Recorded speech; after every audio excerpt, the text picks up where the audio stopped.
But we'll start off with last night's main event. Kamaru Usman is still your welterweight champion of the world as he won a unanimous decision over Colby Chaos Covington. Looked like it was going to be a landslide early on, man. I mean, this ended up being a fight that I think a lot of people, you were probably surprised at this fight. You thought of it a lot closer than when we were getting to the end of round 2. We thought this was going to be blowout city. This was going to be a landslide for Kamaru Usman to come out and win this fight and handle Colby accordingly. Just looked very, very comfortable. You know, Colby Covington was trying to maybe introduce the wrestling a little bit more. That definitely, I think, was a factor. I do think that he was trying to wear Kamaru Usman down. I think it had some success to a degree. I do think that he had some success with it because I do think that Kamaru Usman, to a degree, was going into this a little bit after that second round where he absolutely obliterated Colby Covington. Looked like he was going to put him away.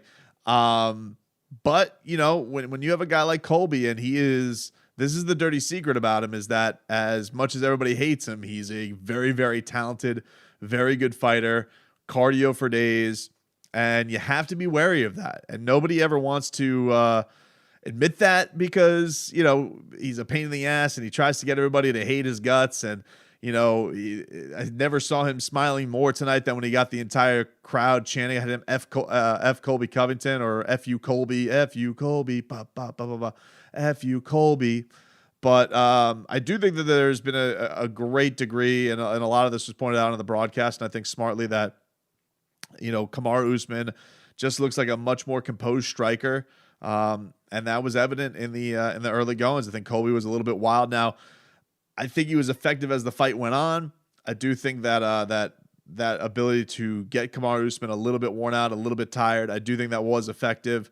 And we didn't see, you know, the crispness from Kamaru Usman, but you're definitely seeing a guy who when he does have the full gas tank, looks like a guy who just knows how to put his punches together better than he did 2 years ago when he fought this.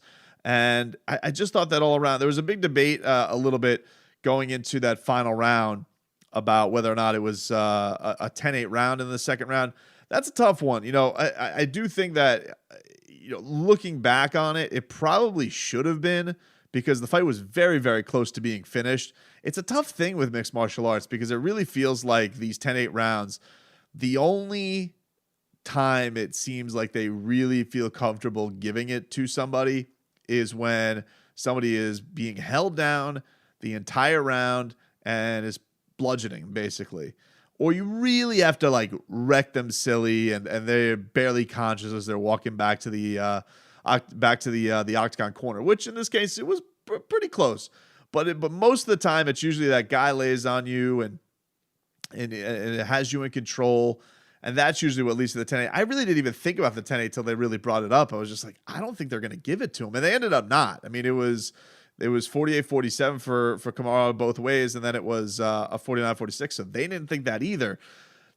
But I do think that, you know, if that would have ended up being a coin flip and it would have gone to Colby Covington, if he would have been able to edge this out, I do think that would have been an interesting, an interesting talking point about Kamaru having really the moment of the fight and having the fight closest to being finished, but not having enough to really walk away with the W.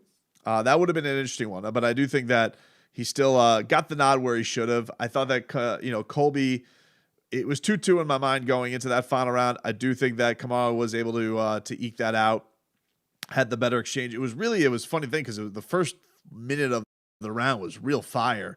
And then, they just both never really got that point where it was back to that moment again of them being just through the absolute hellstorm.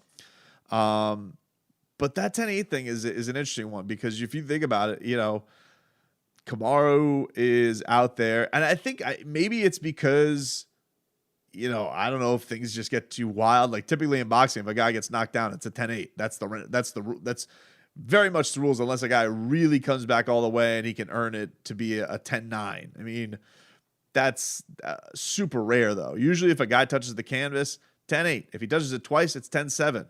But there's more rounds to make it up. So I think that judges are hesitant to do it in mixed martial arts because you get to that point where if a guy goes down twice, if he were to touch the canvas and you give him a 10-7, like if it's a 3-round fight, guys, it's impossible for the guy to win. If it's a title fight, it's nearly impossible for the guy to go win. So, it would have been tough for Colby. Like, think about this. If Colby would have won 3 rounds, it's a draw.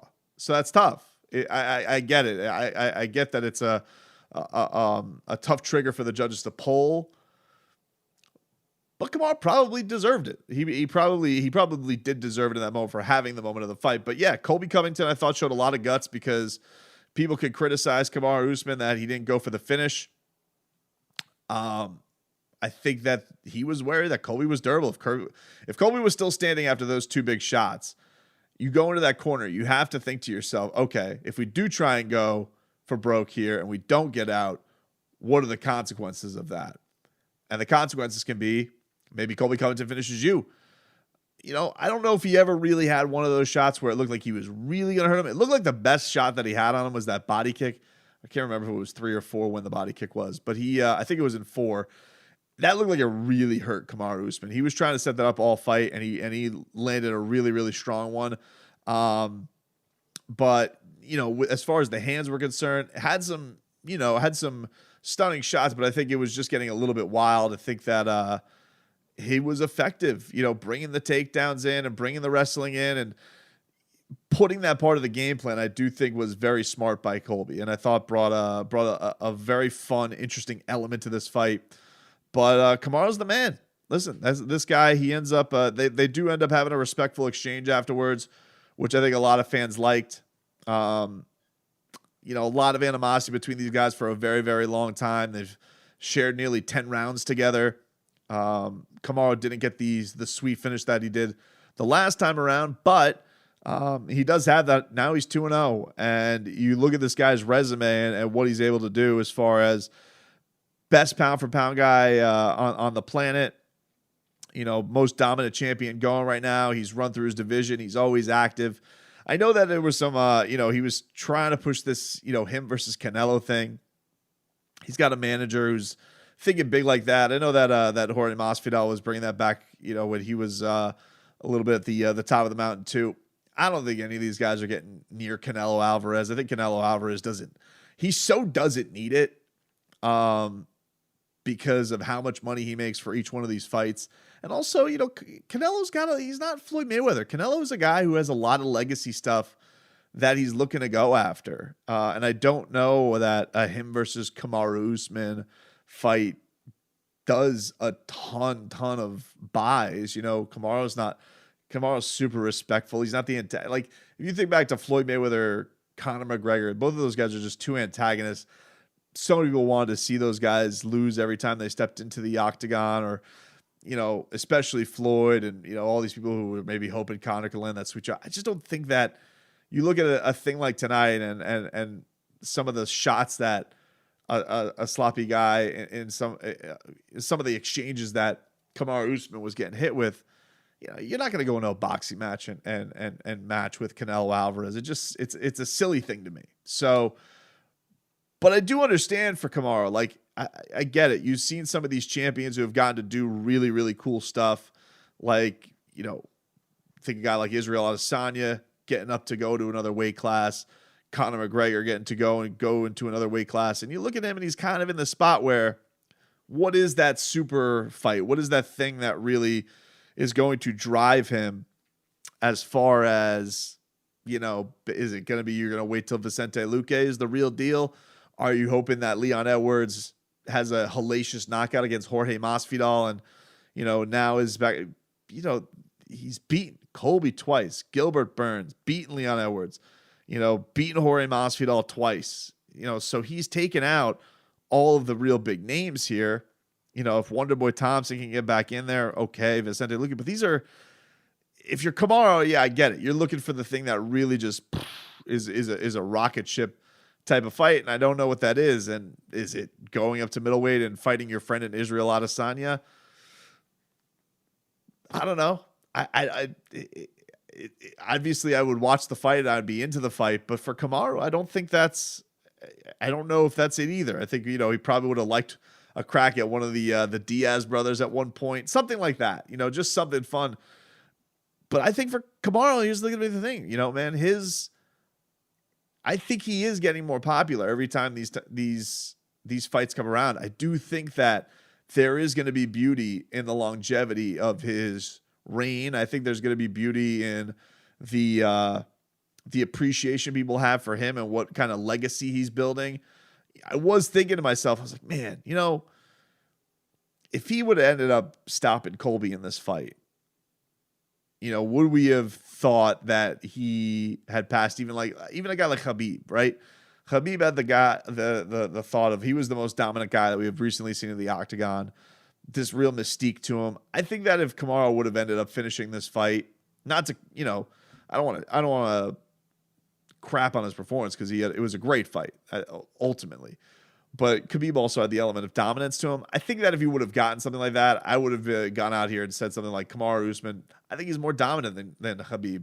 But this fight going the way that it did, I don't know if I'll do that yet. But I do think that his title reign can be much more inspiring than Nurmagomedov's was. Khabib kind of ended looking like he was getting better than ever, but it ended. We don't really know where it would have gone from there. Kamaru I don't think he's going anywhere anytime soon.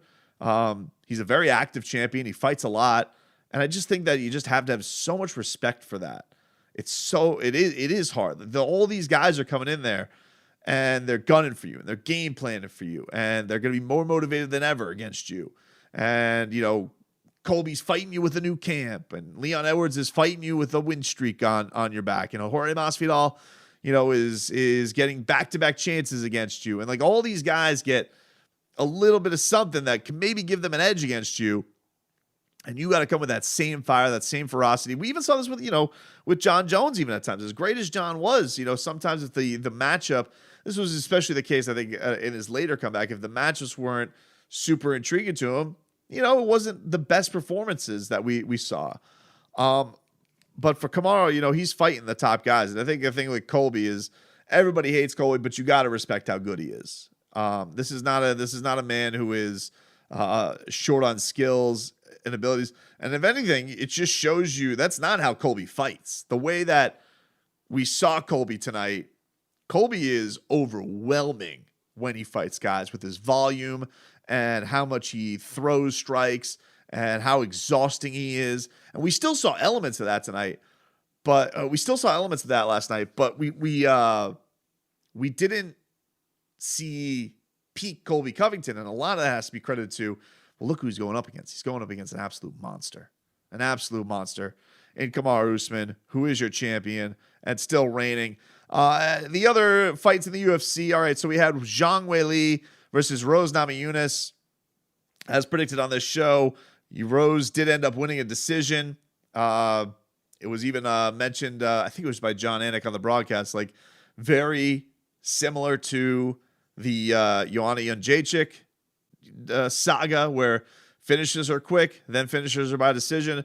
This was very much like that, in that Zhang Weili, it was a split decision. It was a very, very close fight. I do think they got it right. I think that Rose, with that fifth round, ended up pulling out 48-47 in my eyes. I think 49-46, a little bit lopsided, but I think that that ended up getting it correct for sure there.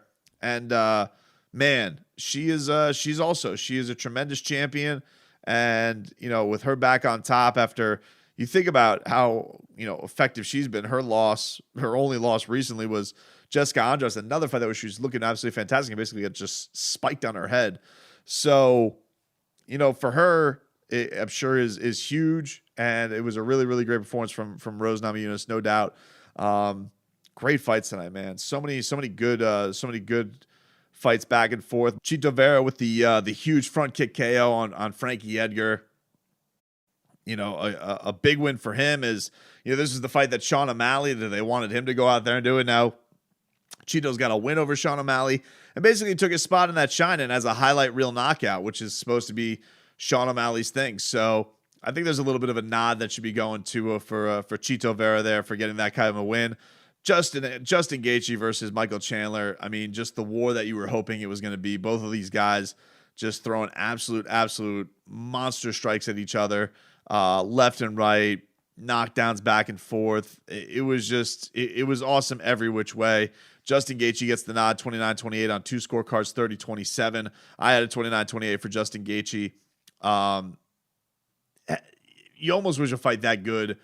It's so great that it kicks off the night and has the crowd erupting like that and going that kind of crazy. It's a tough show to follow, but man, the idea that these guys knew these guys went at this fight like they knew what was on the line. And Justin Gaethje, I will say this, like, I picked Michael Chandler to win that fight, but Justin Gaethje, he's just a different level of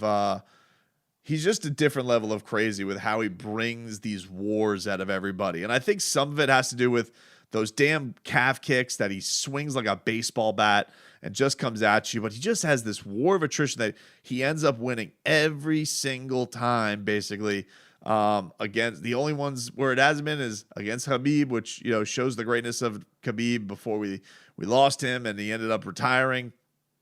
And then also just shows you how great Dustin Poirier is, that he was able to withstand the war of attrition against a guy like Dustin Poirier, and Dustin Poirier also loses to the great Khabib Nurmagomedov too. So, you know, Justin Gaethje's been really good. He's had an unbelievable UFC run. Has just shown so much.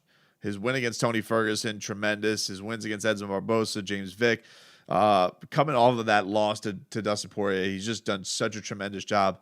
And for Michael Chandler, you know, Michael Chandler ends up losing this, and now he's lost his title shot. He's lost this big headline fight against Justin Gaethje. But I think that people are still seeing, like, this is a fun fighter for a long time, has been in Bellator and was really carrying that brand on his back, and, you know, does a lot to for the fan base and is a real fan friendly fighter. So really awesome card, man.